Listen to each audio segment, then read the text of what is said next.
is Professor Annie Koh. I'm a professor of finance at the Singapore Management University. A warm welcome to one and all. I love it that we are actually around the world. And for many of you, it's good day, good morning, good evening, and good afternoon.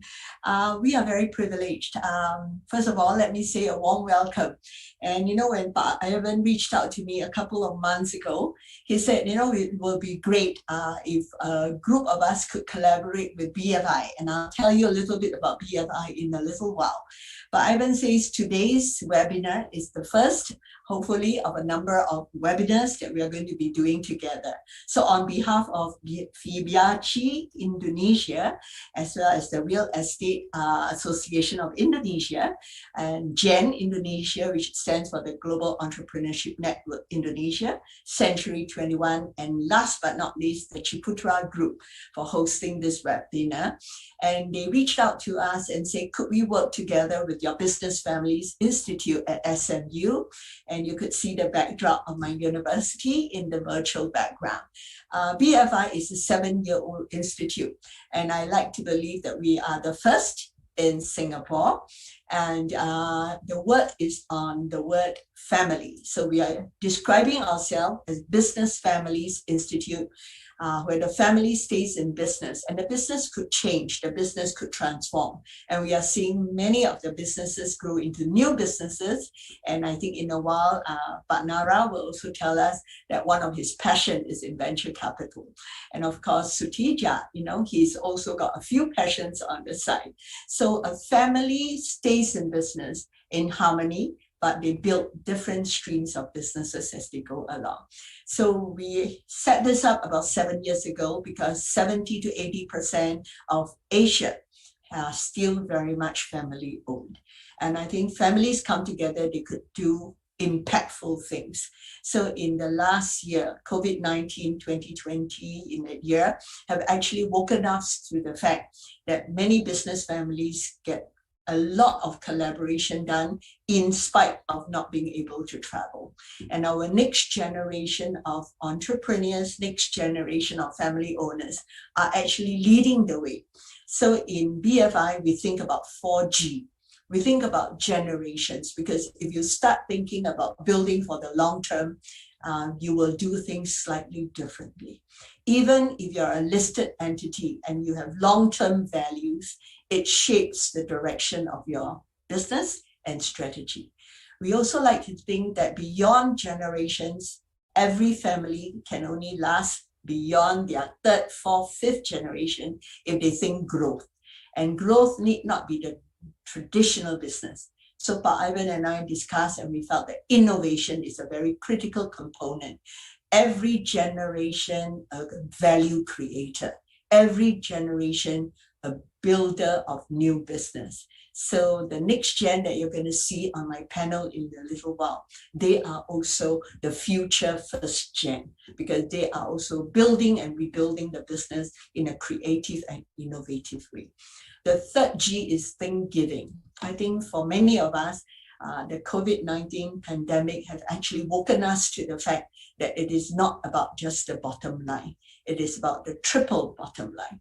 We have to think about our community. We have to think about our partners, our employees. We have to think about our environment. So this has been something that the young people that I'm going to invite on my panel will be reminding us of as well. And Pak Budi and I will also say, we also believe in multi-stakeholder activism. And last but not least, think global. Why are we here today? I look at the name list and I find names coming out from Europe, Australia, Indonesia, Singapore, and whole of ASEAN. And that's what the vision of the new enterprise is. We think global from day one. So ladies and gentlemen, a big warm welcome. I would love to have all of you get to know all our panelists, and we'll do that in a little while. But no webinar can happen without a host. So, you know, We are really privileged and very fortunate that we have Pak Budi here with us. And Pak Budi, of course, has a very long title, but I will do my best to do credit to his title. And he is the Managing Director of Ciputra Group, and he is also the Chapter President of FIABCI Indonesia.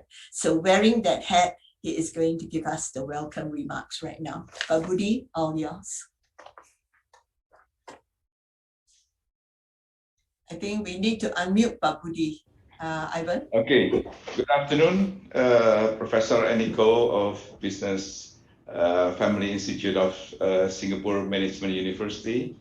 And a good morning to Margret, Andreeva, our member of FIABCI Bulgaria. And good afternoon to Pak Sutedja, Darmono, Director of JABABEKA Group, and Pak Nararya, Ciputra Sastrawinata, Director of Ciputra Group. Ladies and gentlemen, participants of today's talk show, a warm welcome to you all. This afternoon, FIABCI Indonesia is pleased to organize this talk show in collaboration with all our great partners, the Indonesian Real Estate Association, REI, Ciputra Group, Century 21, the Indonesian Chamber of Commerce, Global Entrepreneurship Network Indonesia, and last but not least, the Business Families Institute of Singapore Management University as the knowledge partner. The topic of our discussion today is bridging the mindset gap between generations to foster creativity and innovations in the company. In this opportunity, I would like to share my experience and knowledge based on my own observation on the common practice of family business and my experience managing our family-owned company, Ciputra Group. What I understand, a family-owned business can be defined as a business in which family members are involved in the management and the majority of ownerships or control lies within the family. Family-owned business may be the oldest form of business organization. Farms were an early form of family business where private and work life were intertwined. Conventional wisdom holds that the unique ownership structure of family businesses gives them a longer-term orientation as compared with traditional public firms, which often lack long-term goal and strategy. Today, family-owned businesses are recognized as important and dynamic participants in the world economy. Family businesses may have some advantages over other business entities in their focus on the long term. Their commitment to quality and company brand, which usually associated with the family, and their care and concern for employees. But family businesses also face a unique set of management challenges stemming from the overlap of families' management control, management style, and value of families' next generation. The relationship between family members and professional executives, and lack of formal decision-making process. Conflicts often arise due to the previously mentioned challenges. In order to succeed, a family business must keep lines of communication open among the family members and professional executives and adapt to the new management tools and to the value of the family's next generation to ensure the sustainability of the company. Family businesses focus on resilience, modern short-term performance. A CEO of a family-controlled firm may have financial incentives similar to those of chief executives of non-family firms.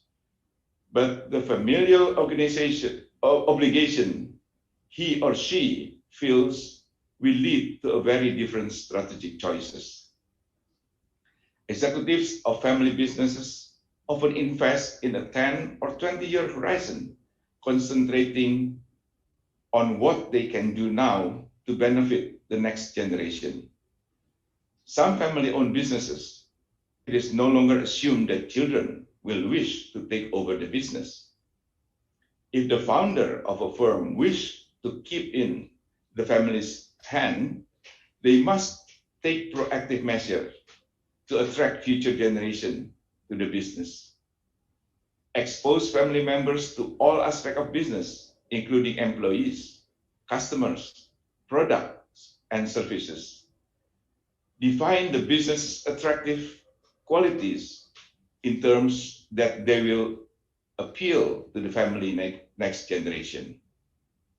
Recognize factors that have the potential to dissuade family members from being involved in the business. These factors can range from personal interests in other areas to conflicts with other family members. Reward family members who decide to join or stay with the family business. The price to be paid to the successors to join and operate a family business may include giving up career options that they find financially and personally attractive. Conflicts may arise between parent and child, uncle and nephew, brothers and sisters, etc., when their management styles conflict. A business may make compromises by hiring an interim senior manager to buffer conflicts. But the company's cost and the successor's price must be affordable to both. Give family members outlets or space to explore their ideas, interests, and concern, and to self-actualize their ideals. The reward of a family-owned business are as plentiful as the challenges. Those family members who manage the family business should enjoy the business itself if they are to be successful, and pass along a sense of enthusiasm for the business when the time comes for them to hand over the reins. Thank you, and wish you a fruitful webinar. Thank you, Pak Budi. I love it, because essentially you have already classified for us some of the issues. And I love it that you actually say to all our next generation to enjoy the ride. And I think this is what this whole conversation is about. So I'm going to tell you some little bit of house rules. We are hoping that everyone would mute, but do keep your faces on because I really love to see some of the diverse faces. So that would be great. There's a chat option, and Zoom is so easy to use. So do put questions on the chat. And as we go along, I'm quite sure that you would have certain questions that you would like to direct to the panelists. So you could mention that this is a question for Margret or this is a question for Nara, and you just type it in and I will be able to see. But before we get to the questions, I thought it would be great if we are up close and personal with this young panel. You all look so young, so I have to really make myself hip and young as well. So this young panel of next generation, we have two who are actually next generation entrepreneurs already working in a family business, and Margret has gratefully I'm delighted to have another female voice on the panel, and she's actually on the board of FIABCI Bulgaria, but she also wears the hat of having been working in family businesses throughout Europe. So she says, I would also think that the non-family member should also have a voice observing certain respective behavior in families. So we welcome that, and since FIABCI is our partner for organizing this webinar. So Margret, we will use you as like a reference point. When some of the comments coming off from the family members, we will ask you, do you see the same observations? So gentlemen and lady, I'm going to start by asking you to think about the journey of your entry into the family business in 3 parts. So I'm going to start with past, then we zoom on the present, and then we think about the future. Because when you think about creativity and innovation, I'm sure the past also have been very creative. I'm sure Pak Budi and all those montage of the developments that the Ciputra group went through. A lot of them are actually very innovative projects, and they were the first in the game. So innovation is there across different generations. But I guess today's generation might have slightly different disruptors to their industry in the real estate sector, and you might have to embrace innovation in a very different way. So before we jump into that, I love it when people do their own self-introduction. So in no particular order, I just start with male, female, male. So maybe I could start with you, Nara. Yeah. So I know you are Pak Budi's son, right? Yes. But I love it when Pak Budi introduced you just now. He introduced you as with your full name. All right. So maybe you could give us a little bit of a background. Before you joined the family business, what have you always been hearing about the family values and the Ciputra group? What gives you the first impression of what your business family represents? I think good afternoon, everyone, in Southeast Asia time anyways. I think from a very young age, I, with my siblings as well, have always been brought along to the company activities.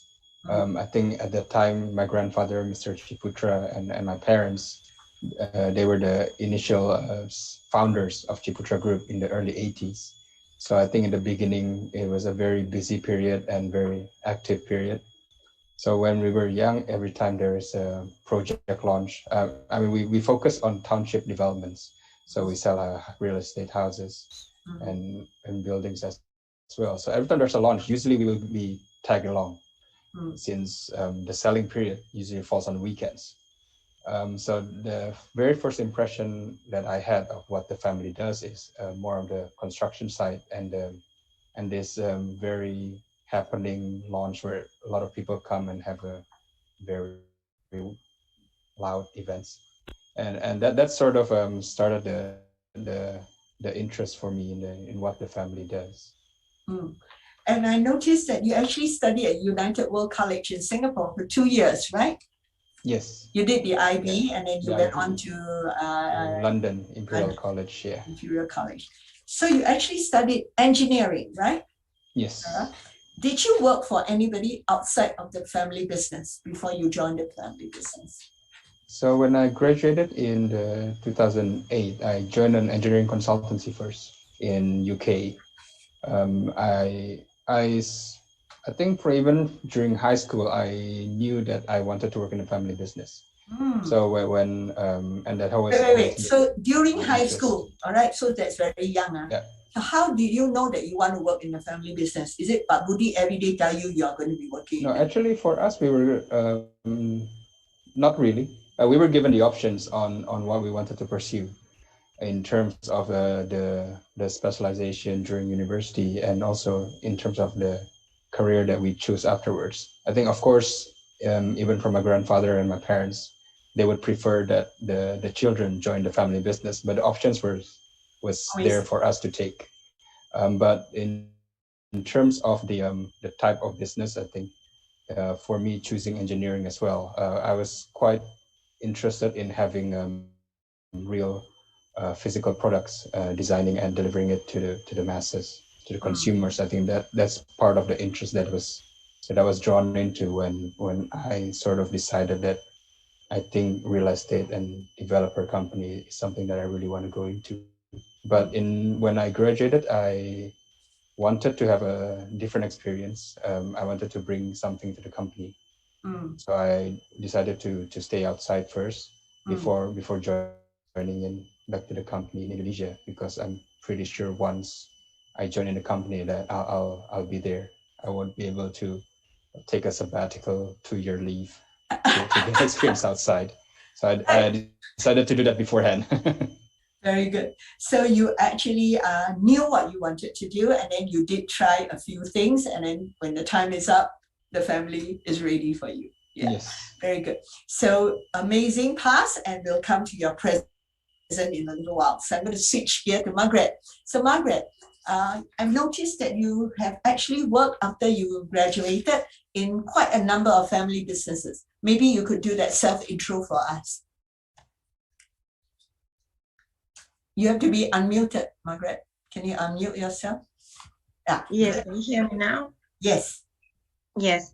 Okay. So yeah, basically after I graduated from Holloway University of London, I had an experience in a big corporate company, and then I slightly started moving towards family business oriented companies. And it looks like that is what works best for me.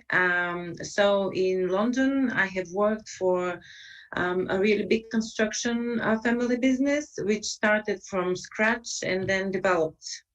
It was first generation, and it was slightly moving towards second generation, but the experience I got there was quite interesting, because that's where I could make the difference. In a corporate setting, your role will very likely be well defined, and you'll know which actions are your responsibility and which ones belong to other members of your team. Individual responsibility in family-owned businesses is totally different, and you're more likely actually to dabble in multiple roles and lend a helping hand wherever needed. Especially smaller businesses, when it's at the beginning, it's more likely, and when you are an employee of a family-owned business, you will have opportunities to flex different skills and actually feel like a person instead of a number, like you do in a corporate. So very nice. So what attracted you very early is you kind of know that you wanted a broad base, all right, role, and a family-owned businesses do that. They give you all kinds of possibilities because it's not defined restrictively. So after that family-owned business, I noticed you keep going to different family-owned businesses. Why? Well, it's not that many actually, because you're saying I kept going. It's actually I've been to two, one in London and I know you're one very in young. That's why I say a few, but actually it's two. Go on, tell us about the Bulgaria. Yes. Well, the reason that I've actually changed is that I came back to Sofia, Bulgaria, so that's why I had to relocate, and that's where I actually again started working for a family business. So on the side, I've always been working for a family business, although I've been part of a great company. It's like a German investment fund, but on the side, we're still working with the family-owned businesses, and that's actually a great career development for a young person. So that's the main reason. You have a career path, and actually a career development path that could give you a lot of skills and a lot of experience. And actually it's a place where your specific skills can be noticed, nurtured, and developed, because they lend you the job, they explain to you everything, and they value the relationship with you. Nice. So I'm very happy that we actually have you on the panel, because many young people, when they graduate, they always say we want to join huge, big company. But you actually give us a very good perspective that many of the family-owned businesses do develop their talent and give them opportunities. Very exactly. Nice. I'm going to go to Sutedja, okay, Sutedja. And I know that JABABEKA is listed, so don't worry. We also believe that many family-owned businesses, even with listing and it's professionally run, the spirit of the family is very much prevalent. So maybe we take you to the past first. How old is the family business, and are you which generation of the business? JABABEKA was started some 31 years ago, and it was started by a few founders. One of them is my father, and we started with 21 founders, so that was a pretty big number of founder of the company, right? Which today still persists and even going stronger than that. But there is some element of maybe values, as you defined just now, that I think what my father has established in a way, but it's very much based on professionalism, which I was not prepared to actually join the company. It was Tell us about it. Yeah, it was my own initiative to tell my father back then that I said that, you know, you may probably need help one day. And, you know, if you deem me as a good professional, then I might join the company. And if the others, you know, of the other professionals as well are able to accept me as a professional, so that would be the case then. So I started from bottom. I started from the year 2003 when I first joined the company. Although it's never been that that fluent, let's say, you know, that smooth. You know, I've been in and out. I was in my own venture as well. One time, you know, having my own venture in China for, I think, about 5 years. And then I was back here because I realized that, you know, I think my strength is probably in Indonesia, not in China. But you speak Mandarin, right? Okay. I do speak Mandarin, but broken one. Yeah, and I think I can survive. Right. If I'm to be there again, but yeah, so that was pretty much the journey that I had to go through before coming back, and you know, today in where I am. Yeah. So were you doing engineering like Nara? No, I was educated in accounting and finance. So I think with the business background like mine is able to go anywhere. Yeah. You know, one of my great teacher was actually educated by Pak Ciputra as well, Pak Tanto Kurniawan.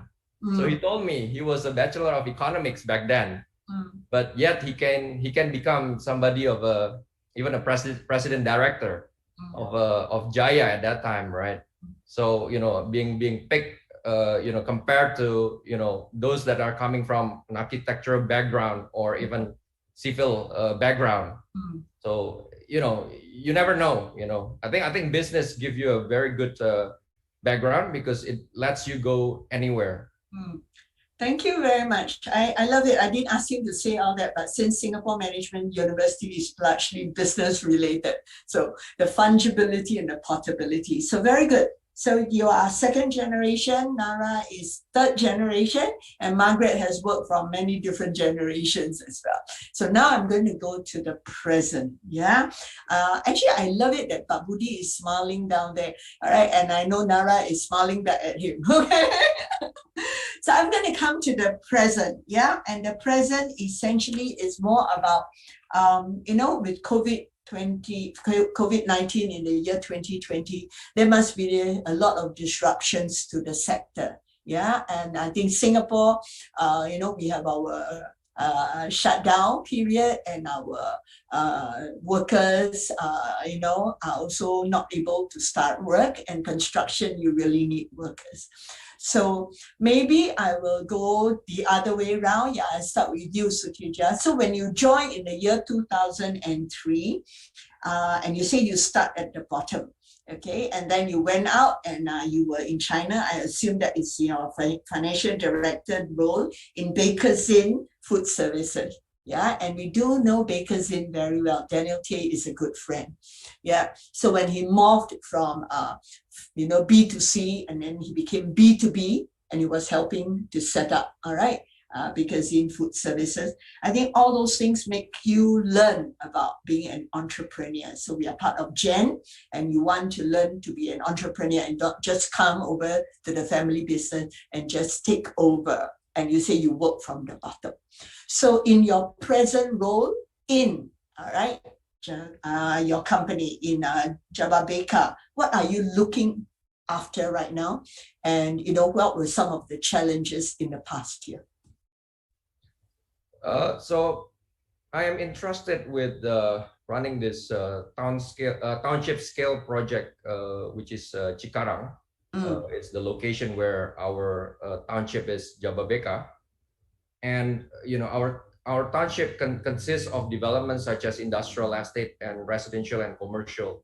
So it's a full-scale integrated township. I think we are somewhat maybe slightly different to what Ciputra has done. You know, they're also in township, but we started from an industrial estate, in fact, and you know, it was a very good background where we started from that, because I think we were one of the pioneer, if not the pioneer, in Indonesia to do that and growing to become a full-scale township today.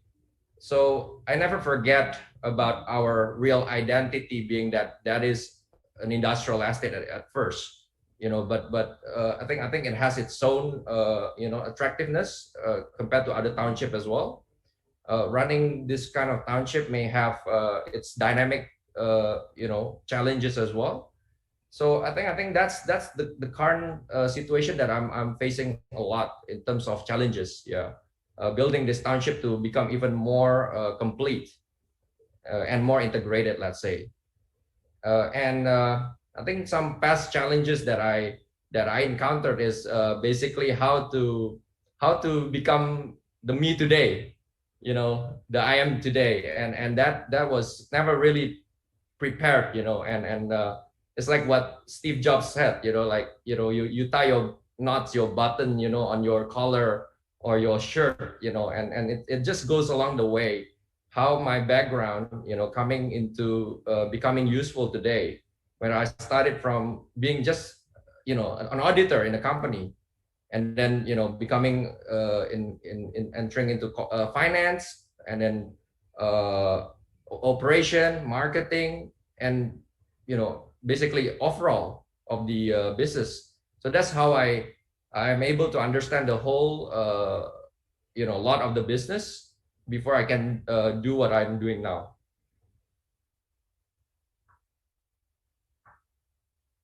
Annie, I think you are on mute.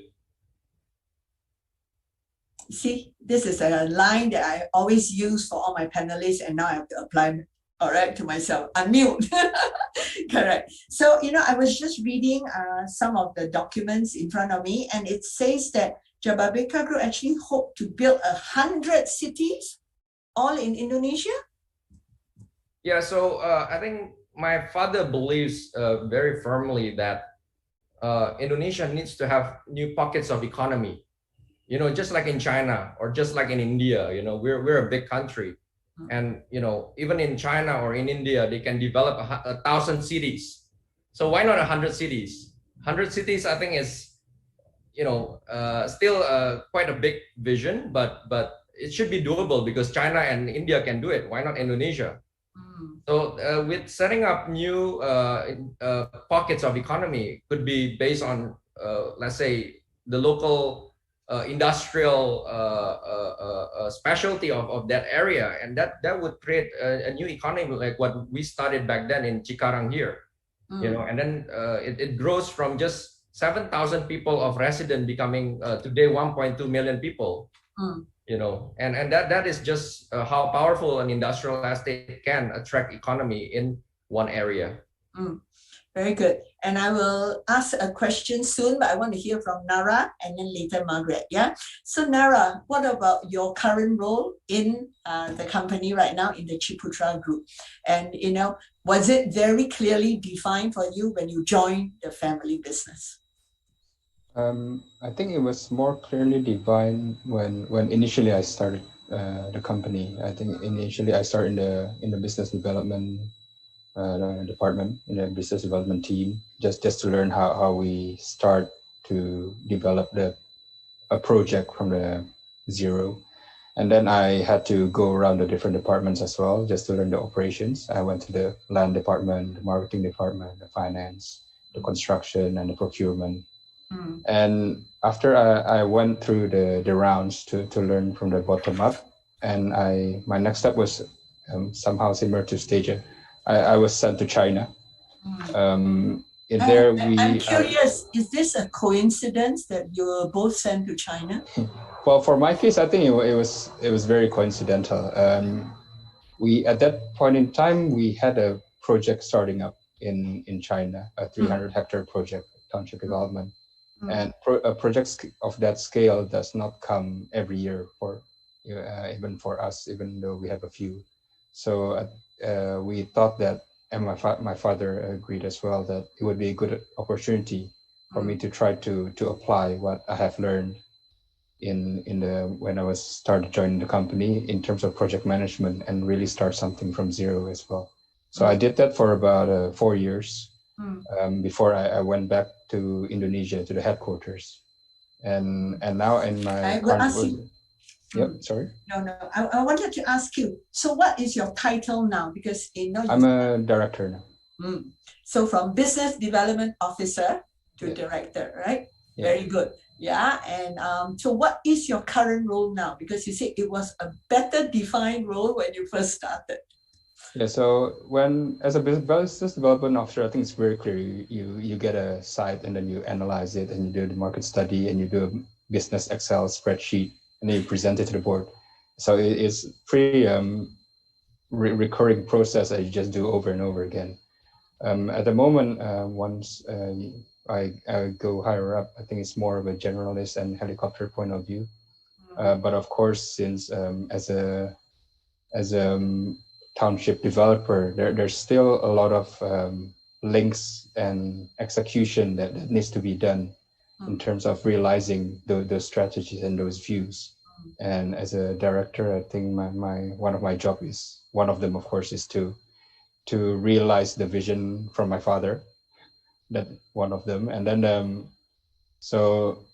everything from the full bottom line operations and also the efficiency and also bringing about change. That there's also a top-down approach. So it's not very clearly defined, but I think as a listed company as well, the easiest metrics will be the bottom line. But in order to achieve that, I think it's quite varied and a lot of things that you can do.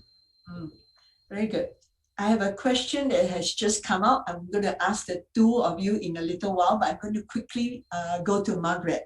So Margret, when you work for the two different family businesses and you join them because you say they give you a lot of opportunities, what was some of the values that you've observed in those families that you have joined? Margret, you're muted. Now it's loud. Okay, good. You can hear me now? Yes, now I can. Yes. Okay. Well, so to begin with, one of the most valuable, one of the most important values that you can get in a family-owned business is actually the culture. It's incredible, actually, the way that everything is organized and the sense of culture and entity that you get to feel in that place.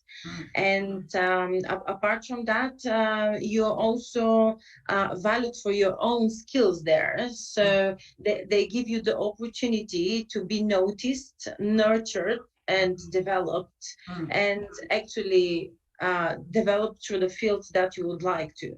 So this is the other opportunity that you definitely cannot get in a big corporate environment where you're very strictly limited to your job responsibilities. I think you didn't quite get my question. So what were some of the value system that you've observed of the two family-owned businesses that you've worked for?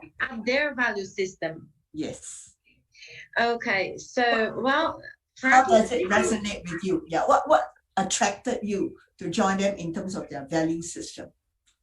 Well, first of all, it was in both cases it was the ownership structure, because they actually had quite clear structure of ownership, and actually they knew where one member is deeply involved and which part of the business he's running and where is the other one. Let's say the financial director was quite well acquainted with the financial stuff, and then you had the sales part, which you have like the salesperson there. So this was one of the things that was basically very attractive, because you have like people that know what they're doing precisely.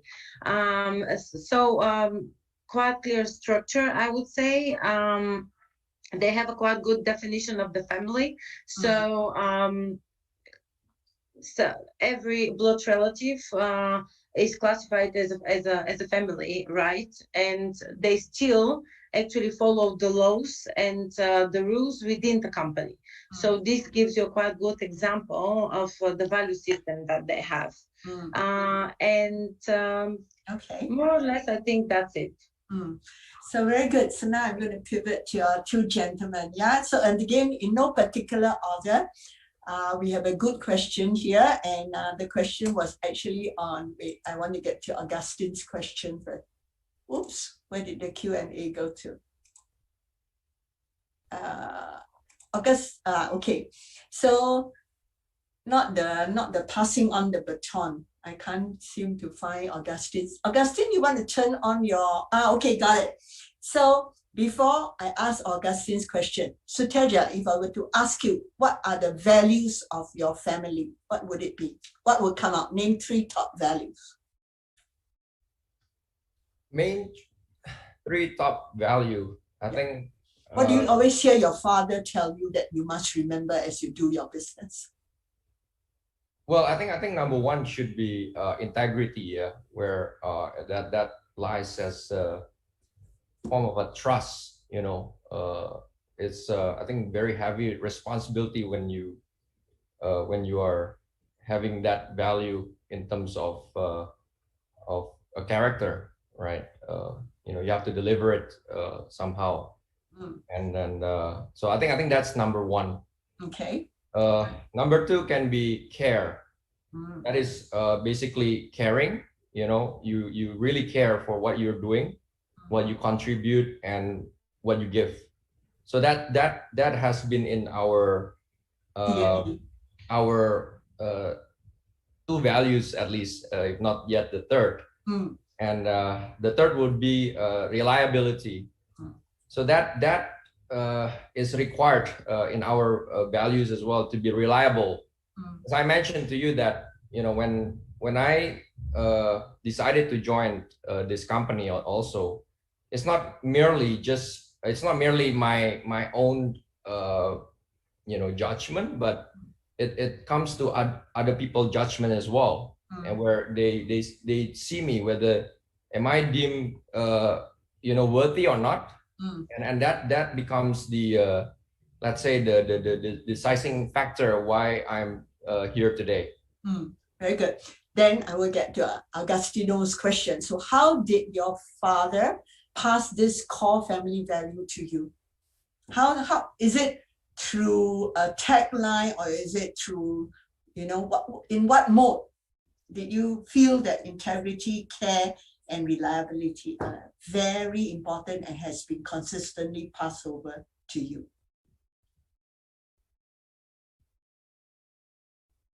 You can think about it.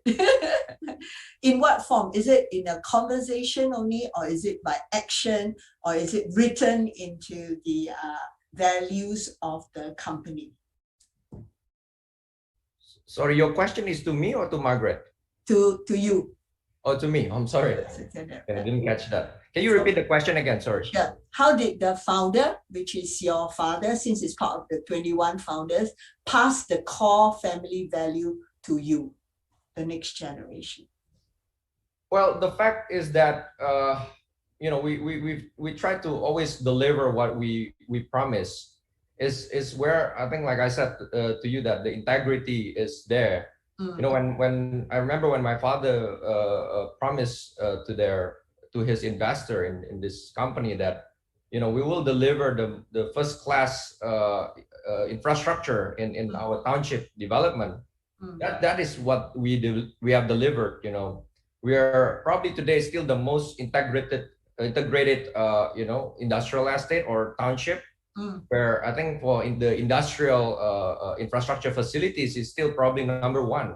You know, we have our power plant, for example. We built roads that has the quality probably similar to Singapore, and we built a port, even a dry port, which is you know, it's the only dry port in Indonesia until today so far.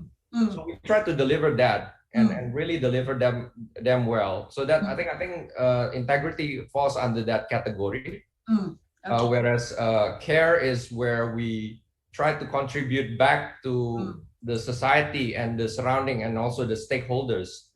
You know, we try to do what we are trying to do here, and somehow giving back to the community. You know, today we are able to sustain, let's say, 1.2 million people within our township. Is a big economy, you know, by itself, and it's a big responsibility. I think a lot of care comes into that. Okay. You know, we do a lot of CSR, we do a lot of social responsibility, philanthropy work, and so on. So that is what we have done so far, and I think in terms of reliability, again, this is well, you know, having our company today still, you know, considered to be one of the most reputable developer in Indonesia. I think that comes not because of our own, you know, own acknowledgement, but it comes from the public. It comes from everyone else. Okay. So I think reliability is very important in there. Okay, thank you. I think Margret wanted to add something. Yeah, so Margret, unmute yourself, because I think now that you got the question answered by Sutedja, you wanted to add something. Please go ahead.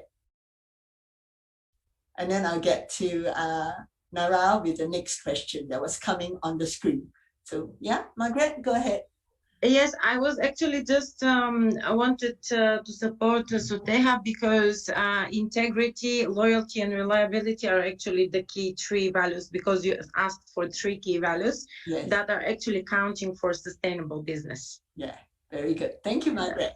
Yes. So Nara, what are the three values? So everybody seems to want to talk about three. So what does Ciputra Group value system represent? Yeah, I think Mr. Ciputra coined the three values about quite a while ago, maybe about a bit more than 10 years ago. He called IPE, integrity, professionalism, and entrepreneurship. He started repeating this phrase, his values in our annual meetings, and in every time he becomes a speaker in our projects and to our employees. So he really put the integrity up front.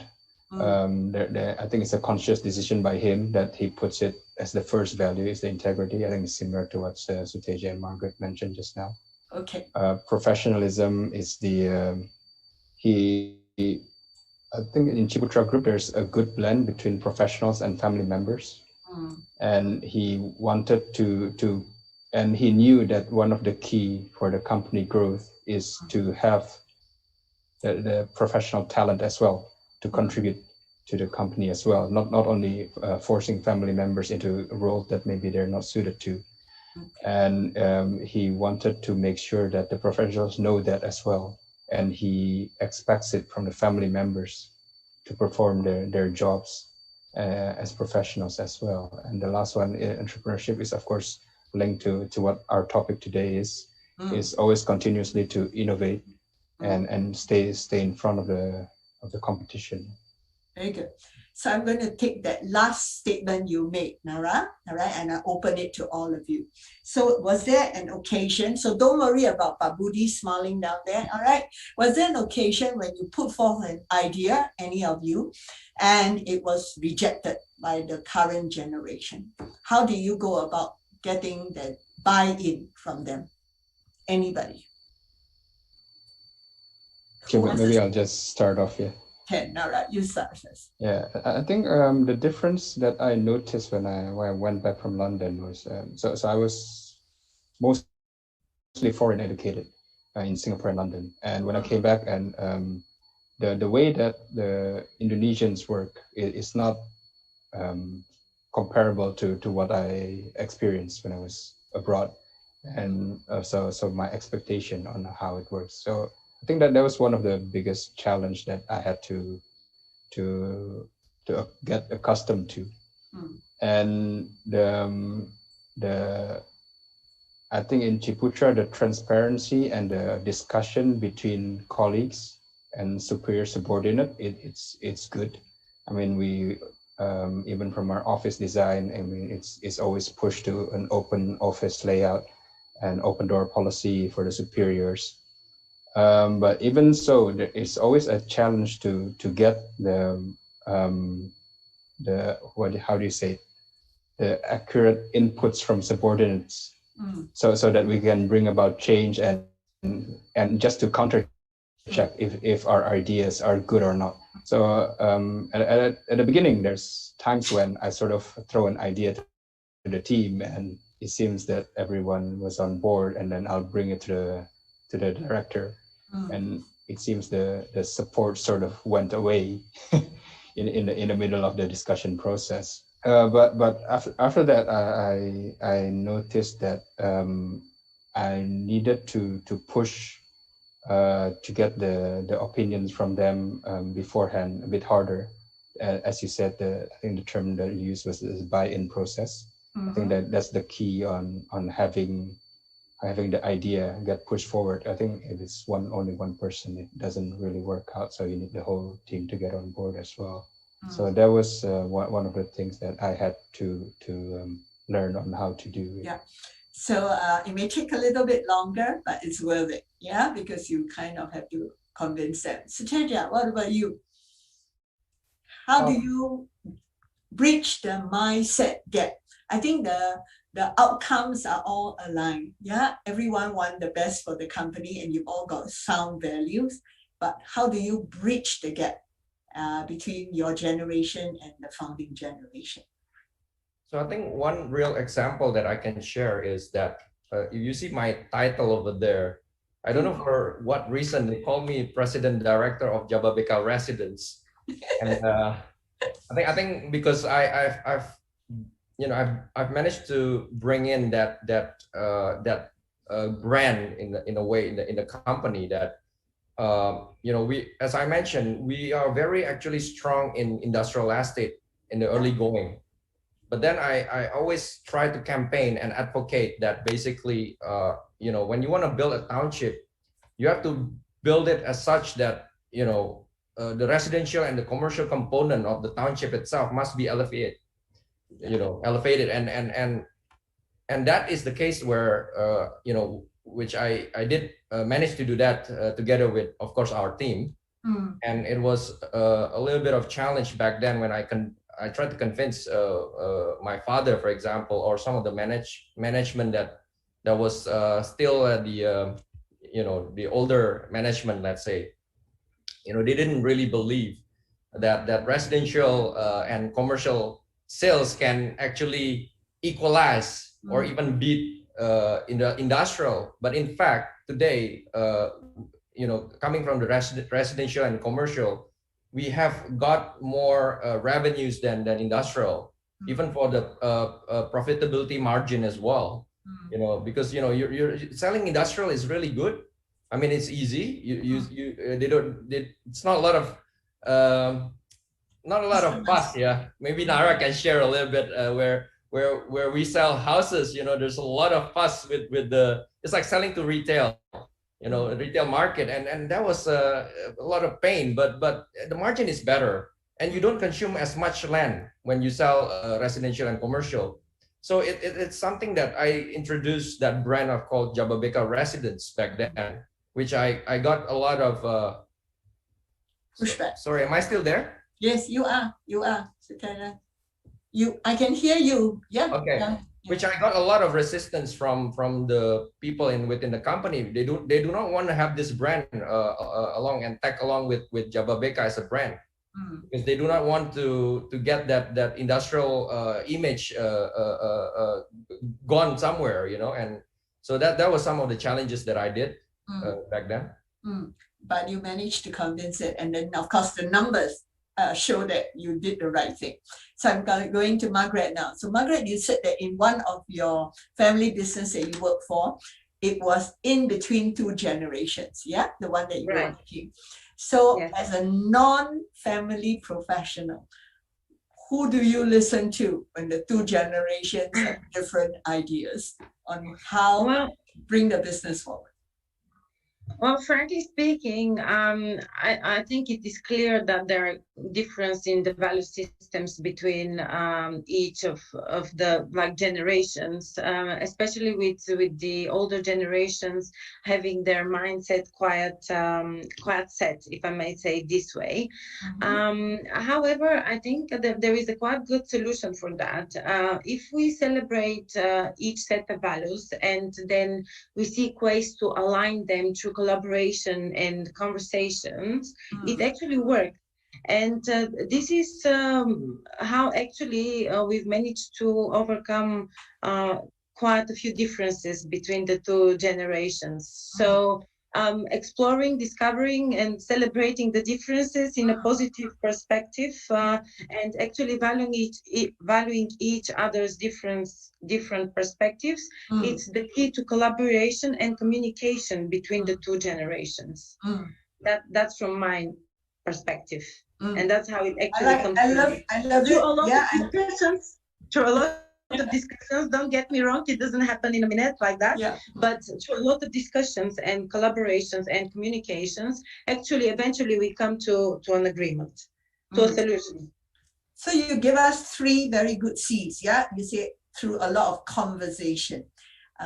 Asians don't do a lot of conversation, so you 2 gentlemen, you're all smiling. Okay, we do a lot of conversation then. And then you say it's through a lot of collaboration and of course celebration. And I like that because when you collaborate and you see good results, then you celebrate. Actually, Pak Budi, you're not supposed to be on the panel, but Pak Budi, I cannot but resist not asking you this question. So Pak Budi, please unmute yourself. All right. Pak Budi? Yes, thank you, Pak Budi. Pak Budi, how do you think the current generation should learn how to listen to the new incoming generation, Pak Budi? I don't think we need to ask them to sort of learn. They already have it built in themselves. Because I think communicating with them, we never have, at least I never have any problem of conveying the message to them, be it the values or be it operational wise. I think, or because maybe we are families that we sort of communicate all the time. Often, all the time, especially also we all been living, as Naras mentioned, since they were young, we already involved them in the business. On weekends or on holiday, even holiday, if we go abroad, if we have a project on that cities, we go there and show to them what we are doing. So I think they know exactly what is the business itself. And even during meal time, what we discuss is always there. So I don't think we have a special sort of tools to convey all the message or the values or the operational wise to them at all in communicating to them. Correct. So very good. So I'm going to ask about the future now. Yeah. So we have a lot in the past, the present, then the future. Nara, I'm going to start with you. I know you also believe very strongly in the venture capital industry. Yeah. Can you tell us a little bit where you think the venture capital can collaborate with the the business that you're doing right now? How do you juggle between the piece? Because I like it because from the angle that this allows you to be in touch with the future trends and how it might disrupt the industry in. So tell us about that balance. Yeah, so I think for my day job, I think it's fully 100% Ciputra group. This is for Pak Budi's here. I mean, it's built into the values. I have to follow the professionalism in the second value. So this venture actually, I found that among some of my friends that came back from their studies and started their own ventures, that I noticed the way that the Ciputra group has operated so far and successfully so far is a little bit been in place for quite a while. I mean, as a company that has been run for decades, of the operations and how we do things is just because we have been doing it that way, instead of a conscious effort to study, is this the best practice or is this the most optimum way and other things. And now that the tech disruption is widespread in all industries, I mean, to be honest, I don't know how it would disrupt the property industry. I mean, it's a really brick and mortar business. Maybe in the secondary functions, or maybe in some of the parts, and maybe in marketing or in design, maybe there's some disruption. But the core of the business is still quite brick and mortar.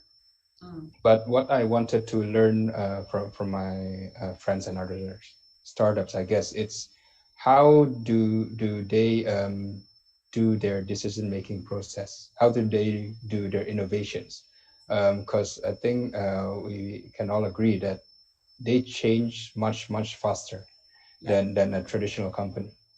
How do they manage that process, and how do they brainstorm? I mean, where do they get their ideas from? So that's basically why I decided to go into this venture business with some of my friends, and just to make sure that Ciputra Group doesn't fall behind and get blindsided by all these developments, and that's basically the rationale. So this venture company is called Indogen, right? It's Colibra now. Colibra Capital, yeah. Okay, got it. And it goes from post-seed to Series A. Yes. Early stage. Early stage, yes. But we since I'm from a traditional business background as well. I'm not that. I still would like to manage the risk, so we don't really go into angel round. We need a proof of concept. We need some revenue generation. It's not like most other VCs of our size that would go for the bulk number of investments. I mean, we go a bit more. Some people call it, we operate like a PE, but we're of a VC size, which is a little bit that doesn't match. But so far it's been working out. Very good. So in many ways, you are using a startup to also learn about how to create more innovation within your own company, within Ciputra Group. So that's how the question about bridging, because I think a lot of family-owned businesses are also very innovative, but you also want to learn where the future trends are. What about in your case, Sutedja? The future, I love it that you have residences in your industrial and you wanted integration. Wouldn't integration also require that you invest in new businesses and startups? I think I'm moving probably similar way to what Nara has done also, although we haven't really gone into that deep yet on venture capital and so on. But one of the things that we promoted is the new Industry 4.0. I think I had the opportunity on the last FIABCI session that I shared this concept, where you can really create a new Silicon Valley here in Indonesia. I think the need for Industry 4.0 in Indonesia is there, but not yet well addressed. So that is what we are trying to do right now. One of our key strengths in JABABEKA is that we have the probably the most complete industrial estate ecosystem right now. Because we have quite a number of different industries there, so it's not just one time, and that is still 3.0, and there's a need to bring it to 4.0. So we are also going there. There's a lot of solutions needed to be provided for this Industry 4.0. From them to move from 3.0 to 4.0, they need solutions, and the startups can do them. And I think there's an opportunity to work with this ecosystem, just like what happened in Silicon Valley. So that's how we bring about a new chapter and a new level of development. So for Margret, European, many of them are very startup driven. So if you have your wish, if you were to wear your director of FIABCI Bulgaria, how would you like the companies in Bulgaria to interact with companies like, JABABEKA and Ciputra Group? How I would like to interact with them. But we cannot travel at the moment, So yes. Exactly. So tell us how you want to interact with them. How do you want to bring the community closer together? Well, I think digital transformation is happening for quite a while now. So that's the way to continue doing business, no matter that we cannot travel due to COVID-19 at the moment. And I believe actually that through digital platforms and online communication, we could actually work on quite a lot of good projects. As my colleagues mentioned, like venture capital is a quite interesting topic at the moment. So I support them fully with what they've said at the moment so far. And I believe that we could all organize through different kind of platforms and through different business ideas and actually cooperate to bring a better future for all of us. And actually, I'm glad that you brought that conversation, because I believe if we all of us unite, no matter that I'm currently staying in Bulgaria and it's 10 o'clock in the morning, and you're staying in Indonesia and it's like 3 p.m. I believe. And Singapore is 4:15. Yes. Yeah. Okay, 4:15. So that doesn't really matter, because through online communication and through different digital platforms, we can actually implement a lot of different ways to communicate and a lot of different ways to engage and perform business-wise. And actually, at the moment, we are currently working, because you've asked like for future and current positions. At the moment, we are working on a very interesting online platform, which would allow investors, developers, and realtors from all over the world to get in touch and participate and actually benefit from each other. So everything is possible, I would say. An online platform for collaboration. Exactly. Very nice. So I'm going to ask one more question before we do the final closing round, because this question just came from somebody here. Is there a time, when is a good time when a company passes from one generation to another?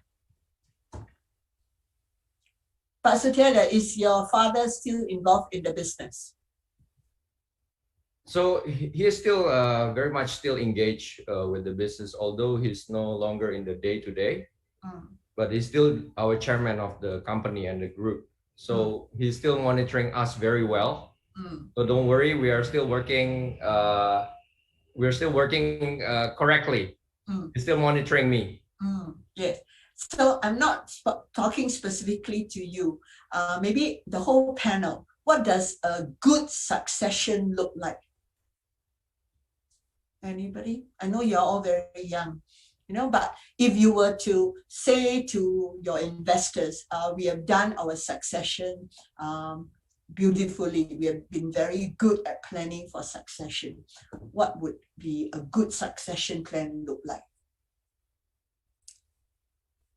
Maybe Nararya can answer that well. Okay, anyone, jump in. Okay, Margret, you want to start first, or Sutedja? Yes, well, I would say that having a clear business plan, a clear structure and a vision, and following that steps, being loyal, having integrity and reliability for that investor is the key. And in the current situation of COVID-19, actually being loyal, I think, and actually following exact steps and structure towards that vision that you're promising, and having the right strategy implemented would be the key. So whether it's family owned or otherwise, actually the governance and the corporate structure and the action into vision would still have to be in place. Yeah. Definitely. So, and every business have to think about succession. So why is it this question always pop up only for family-owned business? Because I think in the minds for many people, they all think that a family-owned business want their successor to be only from the family, but it need not be the case as well.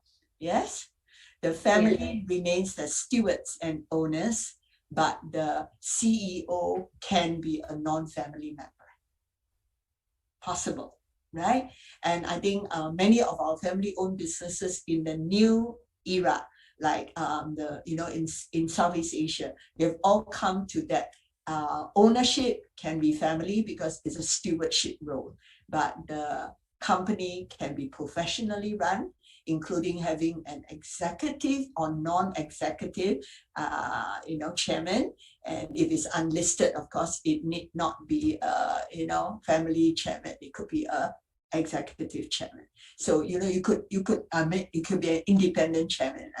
So you could actually have the proper guidelines and governance structure to ensure a successful succession, whether it's family or otherwise. Yeah. So that question is considered answered. So I'm going to round up with the last roundup, and anybody can come in. So what does the future of a sustainable business look like? Any one of you?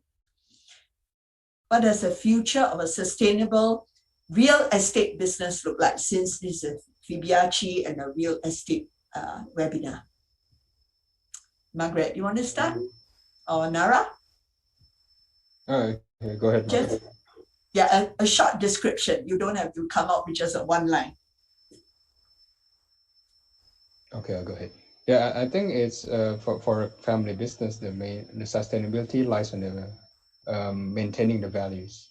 Okay. I think that's the main point. And in terms of the shape and what kind of company business it goes towards, it can change and can morph, it can maintain, as long as the values are there. I think as a family business or family members in the family business, our outlook is most of the time more long term.